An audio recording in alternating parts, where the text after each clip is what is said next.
Bonjour à toutes et à tous, c'est Thibaut, je suis super content de vous retrouver dans cette vidéo pour voir ensemble comment vous allez pouvoir sélectionner les meilleures plateformes pour obtenir les meilleurs rendements, notamment si vous utilisez certains protocoles pour la DeFi.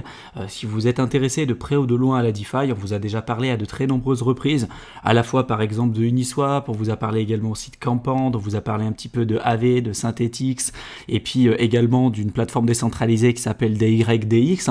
Bref, tout ça sont des protocoles aujourd'hui décentralisés qui fonctionnent aujourd'hui sur la DeFi et peut-être qu'aujourd'hui vous êtes perdu quand par exemple vous souhaitez acheter ou vendre des crypto-monnaies en utilisant certains protocoles ou quand vous voulez prêter par exemple des stablecoins pour obtenir des revenus passifs, des revenus complémentaires. En prêtant vos crypto-monnaies, comment choisir la plateforme pour vous donner le meilleur rendement possible. C'est vraiment ce que je vais essayer de vous présenter dans cette vidéo-là. Vous verrez que ce site, il est extrêmement utile. Vous avez une version gratuite, vous avez une version payante. Franchement, la version gratuite fonctionne extrêmement bien et vous retrouverez pas mal d'informations là-dessus.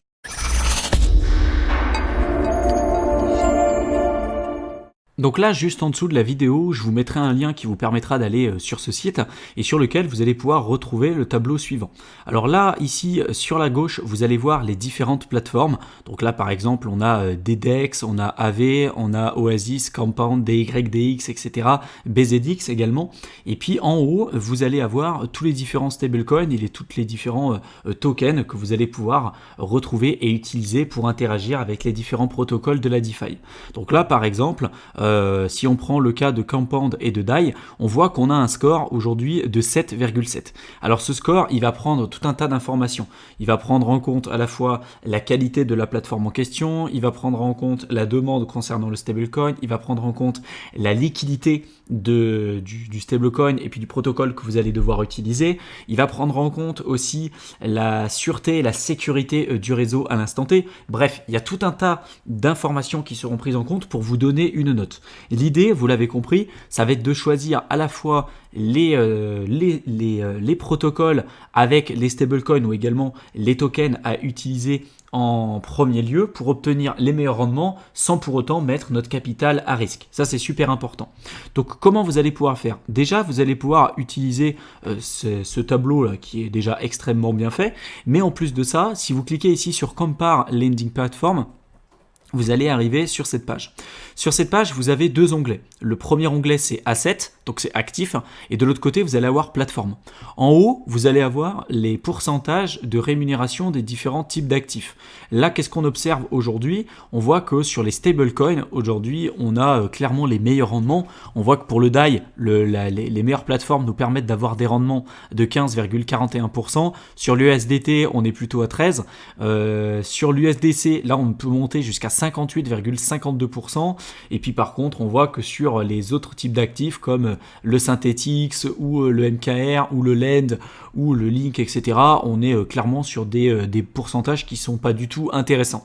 Donc en fait, on voit qu'aujourd'hui, on a plutôt intérêt, si on veut faire du lending, non pas de prêter directement des tokens ou même des Ethers, c'est plutôt intéressant de passer plutôt sur des stablecoins. D'ailleurs, ça peut même se vérifier, hein. Si on va sur Compound à l'instant T, on voit que le DAI, on est à 5,96%, l'USDC, on est à 6,43% et le Tether, on est à un peu plus de 12%. Par contre, on voit que sur le RAT Bitcoin, le WBTC, le BAT, l'Ether, etc., tous les tokens en fait qui ont une forte fluctuation avec le cours, forcément on a des résultats qui sont pas forcément intéressants et des rendements qui sont pas très alléchants pour nous. Donc c'est pas là-dessus qu'on va aller s'orienter.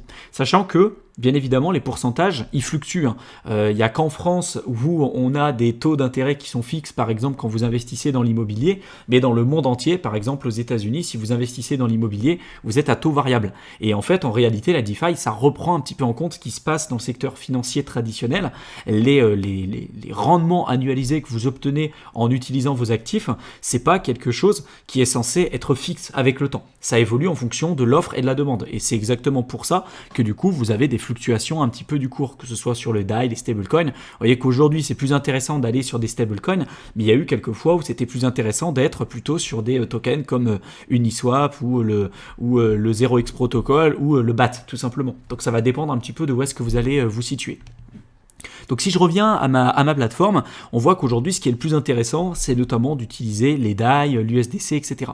Donc qu'est-ce qu'on observe? On observe qu'ici, si je clique sur DAI, j'ai 15,41%.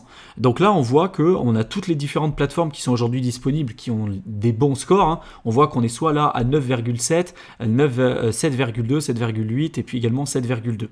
Donc ça, c'est que des plateformes qui sont connues, qui ont été testées. Bon, on est encore au stade exploratoire dans la DeFi, mais c'est des projets qui sont quand même intéressants. D'ailleurs, on voit que celui qui a le plus fort rendement, c'est AV. Donc en fait, derrière, le pourcentage que vous avez ici le plus haut, c'est celui qui est représenté là. Donc par exemple, celui de AV. Donc là, vous avez le gain historique en moyenne sur ce protocole-là, avec notamment la liquidité, la total supply, et puis l'utilisation également aussi de ce protocole. Si vous voulez avoir plus d'informations, vous cliquez sur View Details, et là, vous allez pouvoir voir si en effet le protocole il a été audité, s'il y a eu des problématiques liées notamment à la centralisation, des problèmes de liquidité, les rendements annualisés, les retours sur investissement, les problématiques liées à la liquidité, etc., etc. Donc tout ça, c'est des informations qui vous serviront pour choisir les meilleurs pools de liquidité et notamment si vous souhaitez prêter vos crypto-monnaies sur des protocoles DeFi. Si je vais par exemple sur l'USDC, on voit que c'est sur DDEX où là on a les meilleurs rendements et je vous invite à vraiment réfléchir à chaque fois. Souvent, c'est pas parce que vous avez des super rendements que ça vaut le coup d'aller sur ce protocole. Par exemple là, on voit qu'en effet on a des super rendements, par contre en termes de liquidité, on est extrêmement faible. Donc là, vous voyez que par exemple, sur DDEX, on est à 11 000 de liquidité. Donc il y a très peu de liquidité sur ce protocole. Par contre, on a des super rendements. Alors que là, vous avez quand même une liquidité qui est nettement plus importante avec des rendements qui sont plus faibles. C'est normal. Là, vous prenez beaucoup plus de risques. Là, vous en prenez beaucoup moins. Donc ce sera à vous de voir le curseur où est-ce que vous voulez le poser. Mais à chaque fois, les critères que vous devez prendre en compte, c'est en prenant en compte la liquidité, bien évidemment la qualité du protocole en question, si ça a été audité ou non, s'il y a déjà eu des bugs, des hacks, etc. On sait par exemple que DYDX se sont déjà fait hacker, alors que ça n'a pas été le cas pour l'instant pour Compound ni AV. Possible que ça arrivera dans les temps à venir, mais voyez un petit peu les différents critères qu'il va falloir prendre en compte. C'est pas uniquement le rendement qu'il va falloir prendre en compte.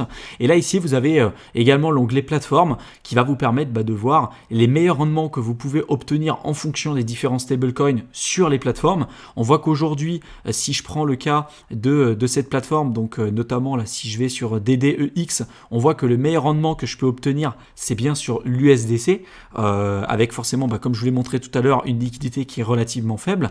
Si on va sur AV, le meilleur rendement qu'on peut obtenir, c'est sur du DAI, avec une liquidité qui est également intéressante. Elle est un petit peu plus faible que sur notamment avec de l'USDC, mais ça reste quand même très potable et très intéressant. Ensuite, vous avez sur DYDX, là le meilleur rendement que vous allez avoir, c'est sur le DAI. Bref, vous voyez à peu près comment vous pouvez rapidement faire une distinction entre les plateformes qui sont intéressantes, celles qui ne le sont pas, et sur lesquelles vous pouvez participer activement pour obtenir des revenus passifs dans le secteur des crypto-monnaies.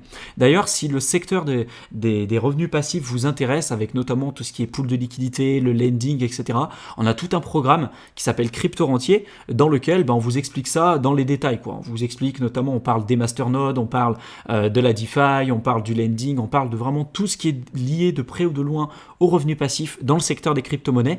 Vous avez un lien en description de la vidéo qui vous permettra d'en savoir un petit peu plus là-dessus. Donc n'hésitez pas à aller y jeter un coup d'œil et à vous inscrire sur la liste d'attente. C'est un programme qu'on n'ouvre pas tout le temps, et quand on l'ouvre, les places sont généralement très limitées vu qu'on veut assurer quand même un suivi des personnes qui nous auront rejoints dans ce programme. Donc n'hésitez pas à vous inscrire pour être tenu informé lorsque finalement les portes de ce nouveau programme seront ouvertes. Je vous souhaite une excellente fin de soirée et je vous retrouve dans une de nos prochaines vidéos. Salut à tous!